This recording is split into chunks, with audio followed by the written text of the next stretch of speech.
महाराष्ट्राचे भाग्य विधाते गोरगरीब शेतकऱ्यांचे कष्टकऱ्यांचे कैवारी वारसा हिंदुत्वाचा बाळासाहेबांचा वारसा धर्माचा धर्मवीरांचा महाराष्ट्रातल्या तमाम लाडक्या बहिणींचा लाडका भाऊ महाराष्ट्राला लाभलेला एक संवेदनशील नेतृत्व लोकांचा लोकनाथ शिवसेनेचे मुख्य नेते आदरणीय एकनाथ शिंदे साहेबांचा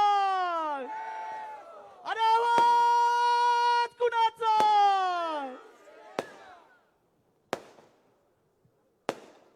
छत्रपती शिवाजी महाराज की जय भवानी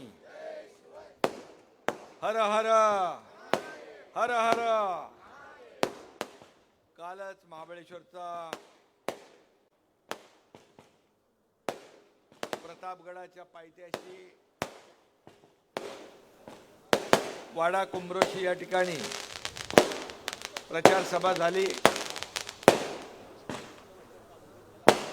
आणि आई भवानी शंभू महादेव आणि छत्रपती शिवाजी महाराजांचा आशीर्वाद आपण सोबत घेऊन या जिल्हा परिषद निवडणुकीला सामोरे जातोय। आजच्या या प्रचार सभेला उपस्थित आदरणीय शिवसेनेचे ज्येष्ठ नेते दगडूदादा सकपाळ, अंकुश कदम, शरद कनसे, अरे बाकी ठेवा आपल्याला 6 तारखेला का 6ला का 7ला 7 तारखेसाठी ठेवा। एकनाथ ओंबळे, कविता ओंबळे, संदीप पवार, आतिश कदम, सुनीता धंडुदळे, विठ्ठल गोळे, शिल्पा शिंदे, साहिल, शशिकांत शिंदे, रणजित भोसले, रेश्माताई जगताप, सर्व नवनिर्वाचित नगरपालिकेचे नगरसेवक, शांताराम कदम, समीर गोळे आणि कोण राहिले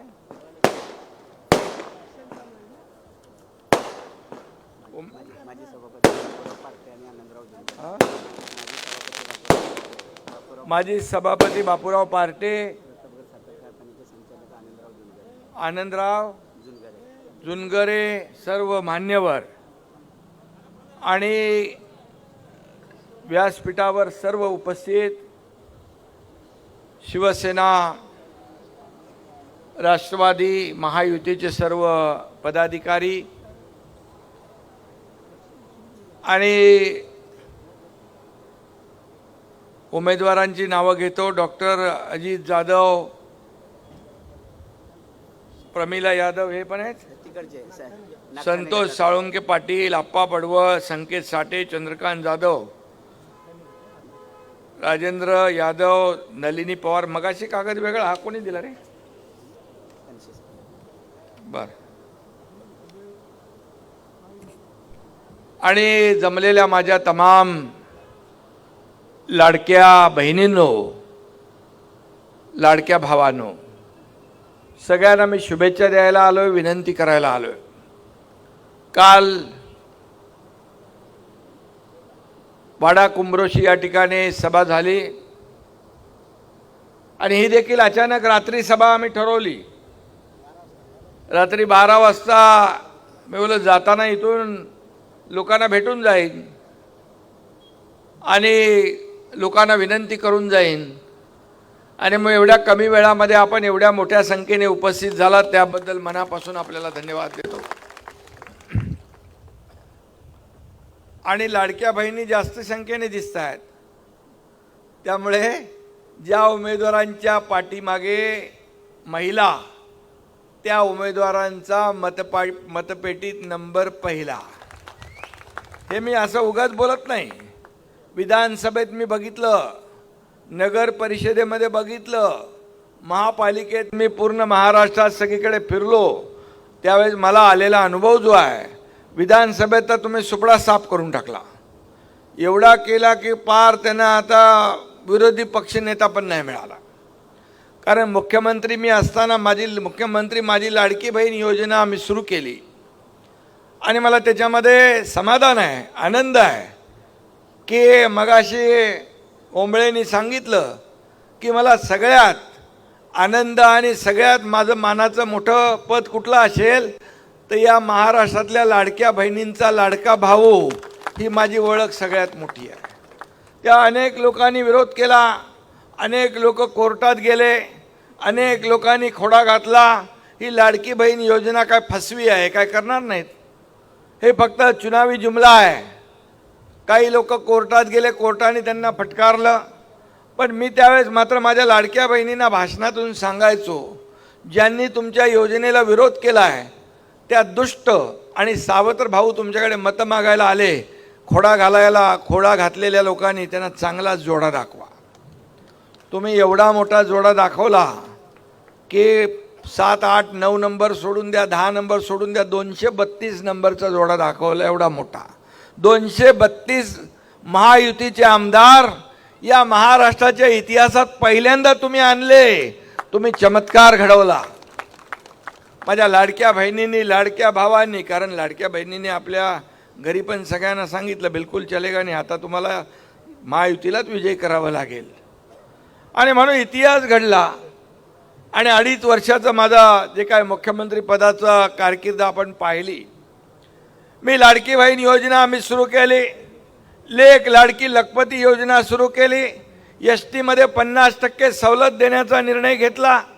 आता एस टीमध्ये पूर्वी आमचे दाजी जायचे बाजार आणायला, आता आमची लाडकी बहीण जाते, म्हणजे तुम्ही थांबा मी अर्ध्या तिकिटात जाऊन बाजार करून येते. फायदा झाला की नाही? आता तेव्हा एस टीचे सगळे लोक बोंबलायला लागले, म्हणाले एक तर एस टी तोट्यात आहे, अजून तोट्यात झालं. बोले गेलीच आहे ना, अजून थोडी गेली तर बघू आपण. पण मी तुम्हाला सांगतो, तोट्यातली एस टी लाडक्या बहिणींमुळे फायद्यात आली. आणि लाडक्या बहिणींमुळे भराभरा बशी एस त्या भरू लागल्या. आणि त्याच्यामुळे आमचे दाजी गेले असते तर ते अजून खर्च करून आले असते तिकडे जाऊन. आता तोही खर्च वाचला, अर्ध्या तिकिटामध्ये. अशा योजना आपण केल्या. एक मी आपल्याला उदाहरण सांगतो की मी मुख्यमंत्री असताना एका मुलीने आत्महत्या केली. रात्री मी 12 वाजता टी व्हीवर बातमी पाहिली, 12:30ला. आणि त्या बातमीमध्ये त्या मुलीने आत्महत्या का केली तर उच्च शिक्षण घेताना 50% फी त्या पालकांना भरायला लागायची. आता पालक फी भरू शकत नाही, म्हणून त्या मुलीला वाटलं माझे वडील आत्महत्या करतील आणि त्या मुलीनेच आत्महत्या केली. अतिशय दुर्दैवी घटना घडली.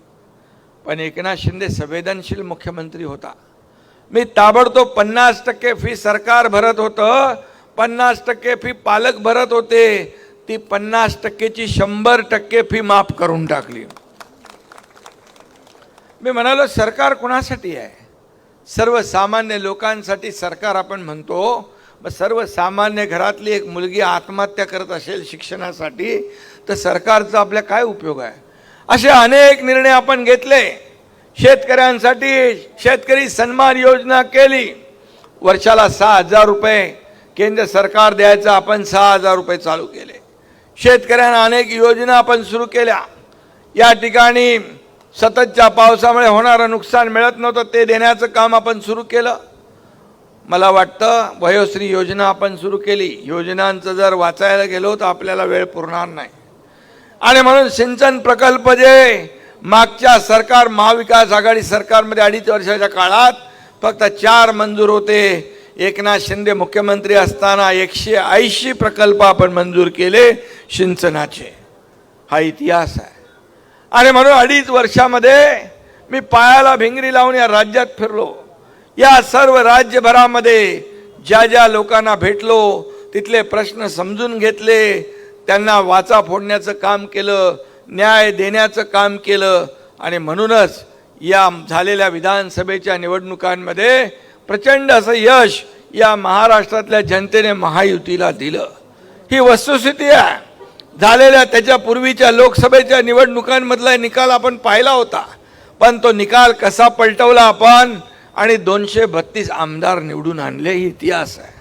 आणि म्हणून केवळ घरात बसून चालत नाही. दगडू दादा मगाशी म्हणाले काही लोक रस्त्यात फिरतात, किती काम करतात, आणि ते काम या तुमच्या एकनाथ शिंदेने केलं आणि काही घरात बसणाऱ्या लोकांना कायमचं घरी बसवलं. मी मुंबईत माझी कर्मभूमी असली तरी सुद्धा ही मेढा हा संपूर्ण जावळी भाग ही माझी जन्मभूमी आहे. इथं आल्यानंतर मला वेगळा आनंद होतो, वेगळा आनंद मिळतो. मी येताना सांगत होतो, मेढ्याला पहिला आमची बाजारपेठ होती. आमच्या घरचे आजोबा पंजोबा सगळे बाबा इकडं मेढ्याला बाजारपाठ करायला यायचे. तेव्हा आता रस्ते झाले, तापोळा झाला, त्यामुळे तापोळ्यामध्ये आता बाजारपेठ झाली. परंतु पूर्वीची बाजारपेठ मेढ्यात होती आपली, मेढ्यालाच आम्ही यायचो. आणि म्हणून ते दिवस देखील आठवत आहेत. आणि म्हणून या मेढ्यामध्ये देखील आज आपल्याला या संपूर्ण परिसरामध्ये जे जे काही काम करायचं आहे केळघर मेढ्यामध्ये ते आपण केलं पाहिजे. आणि म्हणून मी आपल्याला एवढंच सांगेन की या ठिकाणची काही कामं माझ्याकडे आलेली आहेत. मी आपल्याला सांगतो, शिवसेना बाळासाहेबांचा विचार घेऊन पुढे जाते आहे. तुम्ही मला सांगा की या महाराष्ट्रामध्ये जेव्हा बाळासाहेबांचे विचार सोडले आणि बाळासाहेबांच्या विचाराच्या विरोधात या ठिकाणी निर्णय घेतल्यानंतर हा स्वाभिमानी एकनाथ शिंदे या ठिकाणी सरकार पलटवण्याचं काम केलं आणि महायुतीचं सरकार एकनाथ शिंदेने आणलं.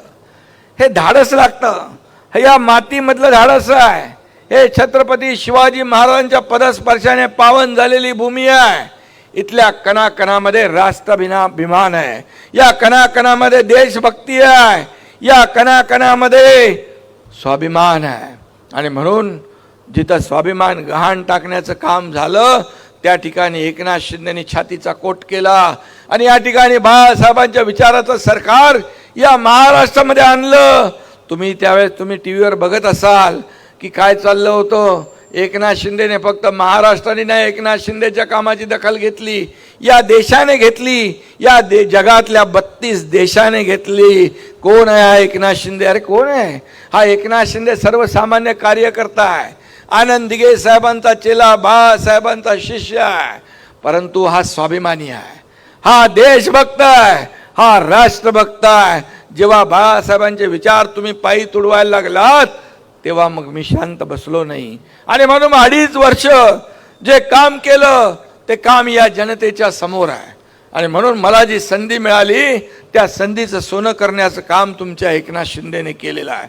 आणि खऱ्या अर्थाने आज मगाशी दगडूदादांनी सांगितलं, कधीचा तो पूल मंजूर होता, कधी पूल तो नारळ फुटला, त्यानंतर तो पूल आता आपण तापोळ्याचा बांधतोय. आज नवीन महाबळेश्वर होत आहे, तिकडे 3 पूल, एक पूल नाही 3 पूल आपण करतोय. लोकांचं येण्या जाण्याचं साधन आपण करतोय. कोकणामधून पश्चिम महाराष्ट्राला जायला आपण तोही एक ब्रिज करतोय.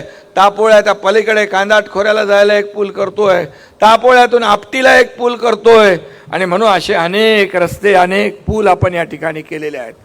पर्यटनाच्या दृष्टीने देखील आपलं केळघर मेढा अतिशय निसर्गरम्य परिसर आहे. हा प्रतापगडाच्या पायथ्याशी आपण आहोत. हे महाबळेश्वर जावळी खोरं जे आहे हे ऐतिहासिक आहे. छत्रपती शिवाजी महाराजांच्या पदस्पर्शाने पावन झालेली भूमी आहे. माझा एकच संकल्प आहे, या गावामधले या संपूर्ण पंचक्रोशीतले लोक, मुलं रोजगारासाठी मुंबईला जातात, पुण्याला जातात, ठाण्याला जातात, नालासोपाऱ्याला जातात, वसईला जातात. त्यांना तिकडे जायला लागू नये, त्यांच्या हाताला काम इथंच मिळालं पाहिजे, यासाठी आपला प्रयत्न सुरू आहे आणि माझं काम सुरू झालेलं आहे. आणि म्हणून मी आपल्याला सांगतो, इकडे बघा, हे सगळं हे निसर्ग सौंदर्य लाभलेलं आपलं हे सगळं केळघर मेढा आहे. इथं इको टुरिझम, ॲग्रो टुरिझम, ग्रामीण पर्यटनाची मोठी संधी आहे. होमस्टे आहे, फार्म स्टे आहे, सेंद्रिय शेतीला आपण चालना देतोय. घोडेस्वारी, ट्रेकिंगमध्ये पोटेन्शियल आहे, सगळं आहे. महाराष्ट्र पर्यटन विभागाच्या इको टुरिझम योजनांचा फायदा मोठ्या प्रमाणावर होईल. नवीन महाबळेश्वरमध्ये पण आपण हे घेतलेलं आहे.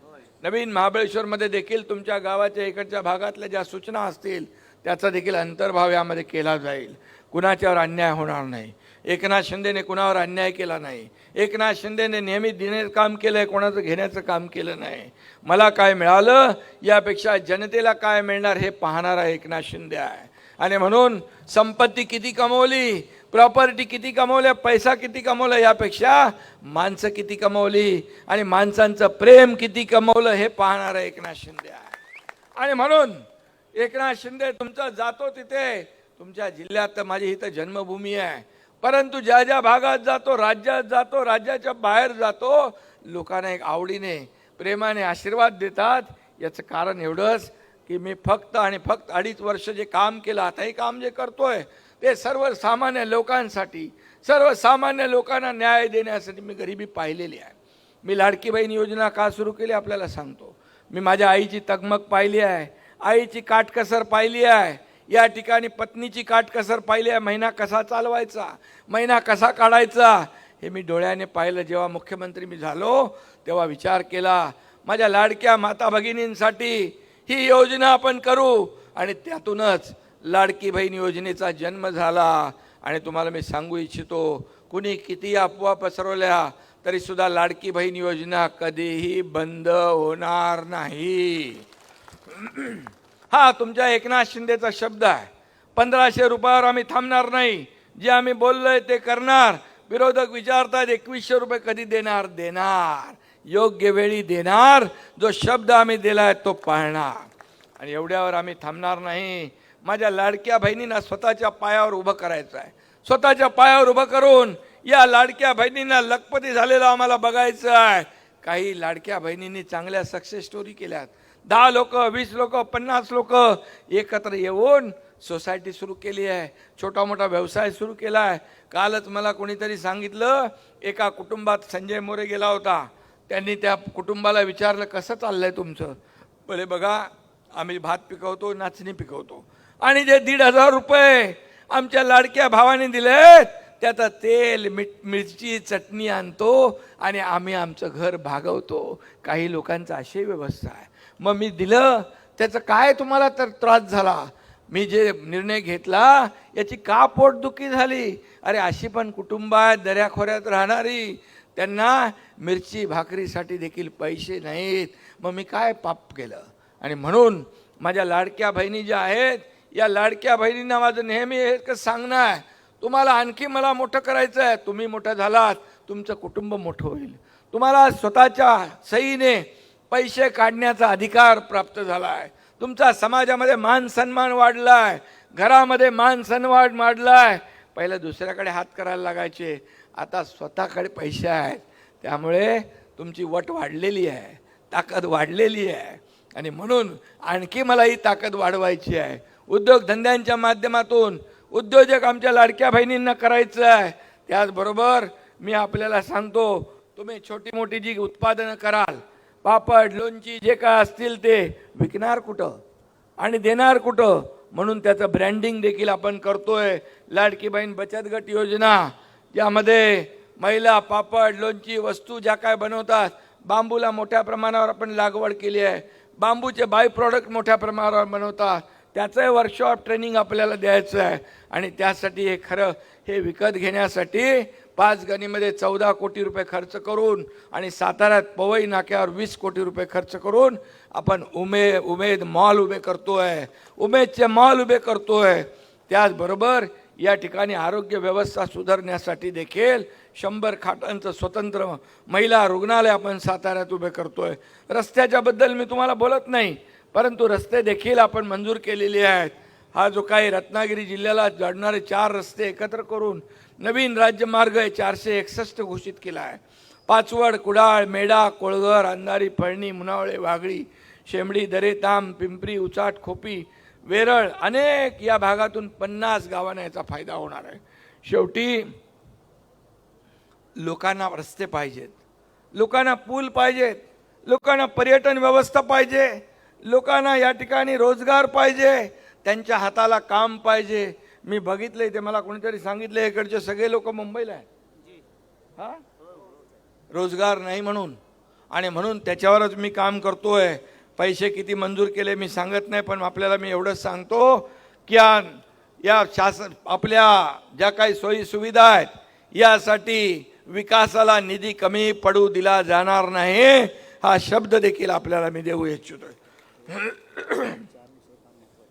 आणि म्हणून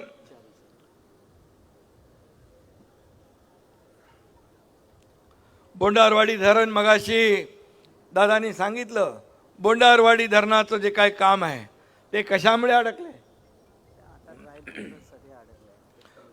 सोळशीचं पण आपण वरून करतोय, त्याचाही फायदा होणार आहे. आणि म्हणून बोंडारवाडी धरणाला आपण प्राधान्य देऊ. बोंडारवाडी धरणातले असलेले अडथळे आपण दूर करू, हा देखील मी शब्द आपल्याला देतो. युवकांना रोजगार मिळण्यासाठी तर मी बोललोच आहे. या ठिकाणी पर्यटनाला चालना मिळेल. त्याचबरोबर आज कालच मी आपल्या उद्योग मंत्र्यांची फोनवरून चर्चा केली. या ठिकाणी आपल्याला या वेलनेस लॉन्जिटिव्हिटी प्रकल्प आपण सुरू करतोय. त्या ठिकाणी नोकऱ्या मिळतील. दावोसमध्ये करार देखील झाला आहे. हे काय पाचवड कोकणात रस्ता आपल्या माध्यमातून तो झाला आहे. आणि हे काय दुधगाव बावधन सर्वेला निधी दिलेला आहे. पाचवड मेढा खेड रस्ता तो काम चालू आहे. आणि धरणग्रस्त प्रकल्पग्रस्त बर. तर यामध्ये हॉस्पिटल तालुक्याच्या ठिकाणी आपल्याला आवश्यक आहे, केळघर जवळ. आणि मी आरोग्य मंत्र्याला मी सांगतो, आपला प्रकाश आंबेडकर आहे, त्यांना मी सांगतो की इथं ताबडतोब सर्वे करा. सर्वे करून ताबडतोब या ठिकाणी याची प्रक्रिया सुरू करा म्हणून. आणि बिलकुल आणि म्हणून मी आपल्याला सांगतो, काही काळेश्वरी मंदिर कुसुंबी येथील मंदिराला अदर्जा मिळवून देणे, हा 1 नंबरचा. 7/12वरचं काय ते शिक्के काढायचे. बरं, ते कर्ज मिळण्याची आपल्याला त्याच्यात मुभा मिळाली पाहिजे. त्यासाठी आपण प्रयत्न करू. संत तुकाराम महाराज मंदिर उभारणीसाठी सहकार्य करू. त्याचबरोबर इथं आरोग्यात धोका निर्माण झाला आहे, प्रदूषण झालेलं आहे, त्या संदर्भात देखील जे काय आपल्याला करता येईल ते करू. यांची नावं घेतलेली आहेत आपण नाही सगळी. कविता ओंबळे, संदीप पवार, आतिश कदम, सुनीता धुंदळे, विठ्ठल गुलाबराव गोळे, शिल्पा मिलिंद शिंदे हे आपले गटातले आणि गणातले उमेदवार आहेत. आणि म्हणून यासाठी मी आपल्याला एवढंच सांगेन, मी जास्त काही बोलत नाही, परंतु मी आपल्याला एवढंच सांगतो, मी जे बोलतो ते करतो. आतापर्यंत तुम्हाला त्याची प्रचिती आलेली आहे. आणि या भागामध्ये मी लक्ष घातलेलं आहे. या भागामध्ये 3-3, 4-4 पुलांची कामं सुरू आहेत. महाबळेश्वर तापोळा रस्ता कधी झाला नाही, तोही आपण केला आहे. आज या ठिकाणी देखील मेढा आणि केळघर या भागामध्ये जे आपल्याला काही करायचं आहे. इथलं काय रस्ता कुठला आहे? तुमचा रस्ता पण इथला घेतलाय ना आपण. आणि म्हणून मामुर्डी शिवस्मारकाचा रस्ता असेल, जे काही रस्ते असतील, ज्या सोयी सुविधा असतील त्या देण्याचं काम या ठिकाणी आपल्याला करायचं आहे. आणि म्हणून निवडणुका येतील जातील, परंतु आपल्या भागातल्या लोकांना मी एवढंच सांगतो, जे दर महिन्याला माझ्या लाडक्या बहिणींना जी ओवाळणी आपण देतो, ही ओवाळणी या ठिकाणी कायम सुरू राहणार आहे. त्याच्यात वाढ होणार आहे, कमी होणार नाही, बंद होणार नाही. लोक किती आश्वासन द्यायला येतील, पण आश्वासनांची पूर्ती करणारा हा तुमचा लाडका भाऊ एकनाथ शिंदे इथं तुम्हाला विनंती करायला आलेला आहे. आणि म्हणून या विनंतीला 186 शेतकऱ्याच्या जमिनीवर कुसुंबी कोळगर असेल ते ॲक्टिव्हेशन करण्याची फक्त शाश्वती. 186 शेतकऱ्यांच्या जमिनी कुसुंबी कोळगर रस्त्यामध्ये गेलेल्या आहेत. त्याचा देखील त्यांना न्याय मिळेल. शेवटी हे सरकार कुणाचं आहे? हे सरकार तुमचं आहे. हे सरकार सर्वसामान्यांचं आहे. आणि म्हणून निवडणुका आल्या की लोक येतात, आश्वासनं देतात, 5 वर्ष मतं घेऊन जातात आणि त्या भागाचा पूर्णपणे या ठिकाणी विकास वंचित राहतो. आणि म्हणून मी आपल्याला सांगतो, मी हे सगळं काही बोलत नाही आहे, पण मी आपल्याला एवढंच सांगतो, या ठिकाणी चांगल्या शाळा झाल्या पाहिजेत, या ठिकाणी रोजगार मिळाला पाहिजे, या ठिकाणचा माणूस तरुण रोजगारासाठी दुसऱ्या शहरात जाता कामा नये, याची सुरुवात मी केलेली आहे. आणि म्हणून या केळघर मेढा भागामध्ये देखील हे तर आपला खऱ्या अर्थाने ही जन्मभूमी आहे. आणि म्हणून प्रतापगडाचा आपला समावेश युनेस्कोच्या यादीमध्ये झाला, ही देखील आपल्यासाठी खूप मोठी अभिमानाची गोष्ट आहे. प्रतापगड 7 समुद्रापलीकडे नाव गेलं.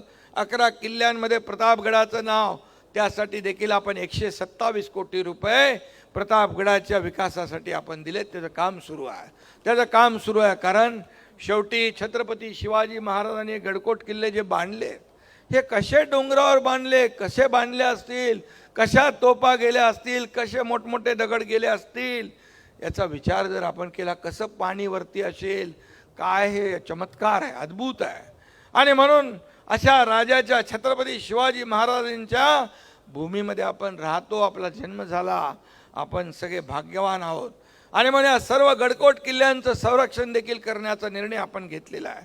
गडकोट किल्ल्यांची स्वच्छता राहिली पाहिजे, गडकोट किल्ल्यांचं पावित्र्य जपलं पाहिजे.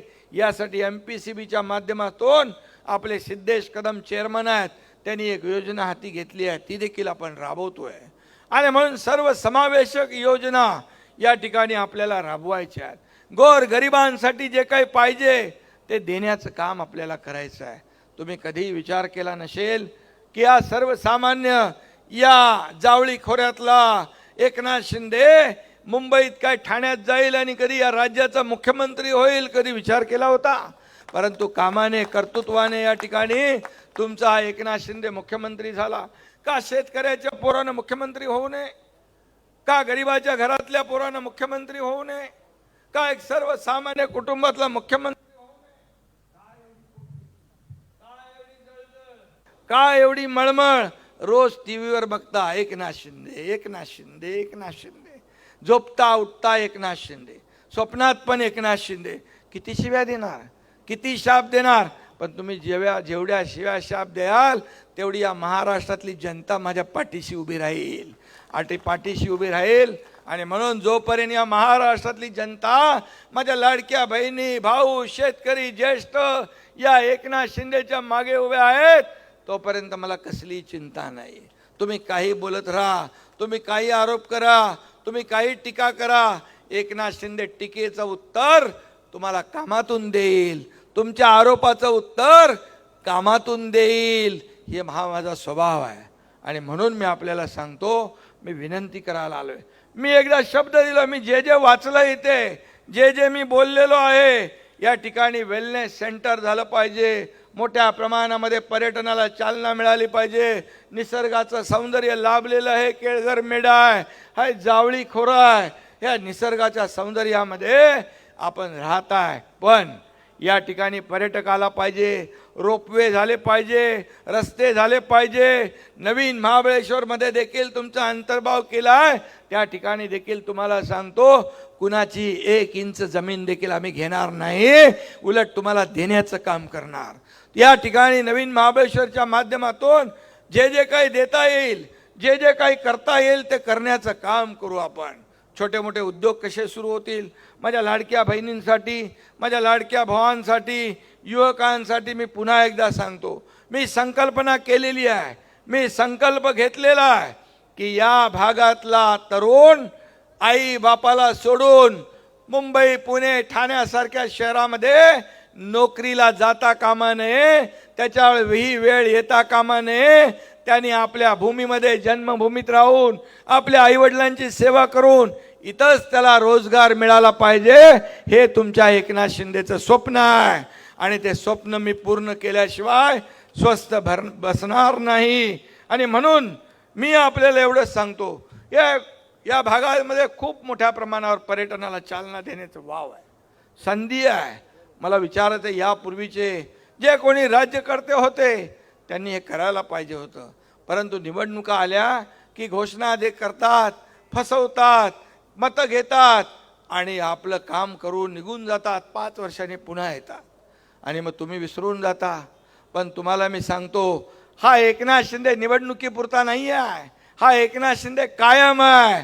जोपर्यंत चंद्र सूर्य आहे तोपर्यंत माझी लाडकी बहीण योजना सुरू राहणार आहे. हे फक्त डोक्यामध्ये ठेवा. हे येतील जातील, निवडणुकीत येतात जातात, आश्वासनं देतात, काय काय काय काय छोट्या मोठ्या गोष्टी करतात. पण तुम्ही एवढंच लक्षात ठेवा, आमचा भाऊ दर महिन्याला ओवाळणी देणार आहे. ही टेम्पररी नाही, ही परमनंट आहे. आणि पुन्हा एकदा मी सांगतो, माझ्या या महाराष्ट्रातल्या करोडो लाडक्या बहिणींना स्वतःच्या पायावर उभं करून लखपती झालेलं बघायचं आहे मला, लखपती झालेलं. हे माझं स्वप्न आहे.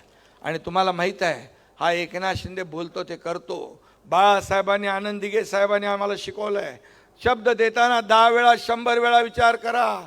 एकदा शब्द दिला की माघारी नाही. आणि म्हणून एकनाथ शिंदे नेहमी सांगतो, एक तो मैं कमिटमेंट करता नहीं, एक बार मैंने कमिटमेंट कर दी तो फिर मैं खुद की भी नहीं सुनता. हा माझा स्वभाव आहे, ही माझी भूमिका आहे. आणि म्हणून एक एक शब्द नोट करून ठेवा, कारण आपल्याला खोटं बोलून आजचं काम भागवायचं नाही आहे. आपल्याला कायमस्वरूपी एकनाथ शिंदे आणि आपण हे जे का आपल्या रक्ताचं नातं आहे, हे जमिनीचं आपलं नातं आहे, हे जन्मभूमीचं नातं आहे, हे कधी एकनाथ शिंदे विसरणार नाही. आणि म्हणून तुम्हाला मी शब्द द्यायला आलोय की या ठिकाणी जे जे काय बोललोय ते करणार. पुन्हा एकदा मी सांगतो, बोंडारवाडी धरण होणार म्हणजे होणार. त्याच्यामध्ये कुणी काही आडवं आलं तरी सुद्धा त्याला काही कुठलीही अडचण आली ती दूर करणार. आणि हे बोंडारवाडी धरण मला कळले काय काय त्याच्यात कोणी फक्त निवडणुकीचा मुद्दा करण्यासाठी तो पेंडिंग चालू आहे.